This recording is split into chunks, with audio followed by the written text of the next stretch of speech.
OMEGA have just reintroduced the Railmaster. There are two variations, so a beige brown dial with a small seconds, and a slate gray variant with center seconds. Both are only available in 38mm with strap and bracelet options. I've been seeing a lot of differing opinions about these online. Honestly, I really like these. I think they've done an awesome job on them. I have some criticisms. They're not perfect. So here's everything you need to know about the 2025 Railmaster. Let's get the boring stuff out of the way and talk specs. As stated earlier, these are only available in 38mm stainless steel case material with two different aesthetic variations, one being a bit more monochrome and stark and featuring a center seconds hand, and the other being warmer and feeling more vintage with a small seconds. Either option will have 150 meters of water resistance, which I would expect from anything in the Seamaster range.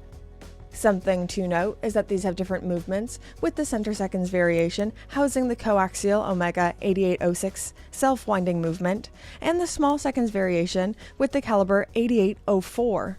If you are someone who's into OMEGA, the center seconds caliber 8806 will be very familiar, found in all of the time-only Seamasters, including the previous generation of Railmasters. But the small seconds caliber, the 8804, isn't used as heavily. It's a little bit more of a different choice, although it still will technically offer the same things that the other movement offers. Design-wise, I would say these look pretty similar to the Aqua Terra. I keep joking that this is my new favorite Aqua Terra. I'm not even really sure if this is a joke anymore. This is just how I actually feel. Like, if we put the Aqua Terra and the Railmaster on screen right now, this new Railmaster almost feels like the sportiest interpretation of the Aqua Terra, if that makes sense. But let's talk about that more in a minute. Design-wise, there are a lot of changes from the previous generation, and I think this will be an unpopular opinion, but I really like the changes that have been made. I think the Railmaster needed a refresh from 2017, and this is exactly what it needed. So the hands now feature the broad arrow. The dial feels a lot more elegant, kinda like they fine-tuned the pre-existing layout with triangular indices that are just a bit tighter. Everything feels a little bit cleaner, and I really like it. I'd say this is the most refined version of this model ever created. I've heard a few complaints about the gradient dial and people wishing it was flat. Meh. I don't agree with them. I like the gradient fume. I think it makes it so much more interesting and captures my eye a lot more, but that's really all personal tastes and preferences. The case and bracelet is shamelessly the same as the Aqua Terra, with even the crown remaining the same. They have opted to brush the inside of the lugs, which does add a sporty edge that I like. But I love this case. Very classic OMEGA with the lyre lugs, combination of brushed and polished surfaces, bracelet with the polished center links, and screw down crown. But I think the design department's the only place where I have some real problems. As I said earlier, this is my new favorite Aqua Terra, and it is. But the problem is, when I look at it, I see Aqua Terra. I kinda wish they allowed the Railmaster a little bit more space to breathe and be its own thing. But being housed in the 38mm Aqua Terra case, the Aqua Terra handset, triangular indices, I just kinda see a weird Aqua Terra and not a Railmaster. Maybe over time that will change. I'll get a little bit more used to it. But I do wish they made some deviation in either the case or the hands. If I was charged with designing this, I would do something maybe between the 1957 trilogy and the Aqua Terra. So use the broad arrow hand, harkening back to the original 1957 release. Keep it in the Aqua Terra case, really elegant, refined, but change the polishing. So use the polished outer links and brush the center links, like in the original, or just go fully brushed. Take out the polishing altogether, having this be the sportiest Aqua Terra money can buy. I need to stop calling this the Aqua Terra though. I am going to start getting confused in my head.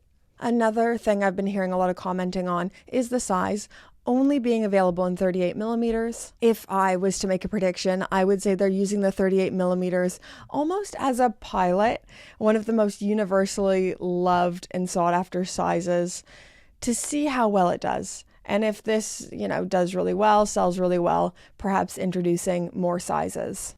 They could use sizes that already exist within the Aqua Terra lineup, so they can keep using those same cases and being quite efficient with those. I would assume this case size was chosen upon years of sales history with the Aqua Terra, and I would assume 38 millimeters has just been the most popular size.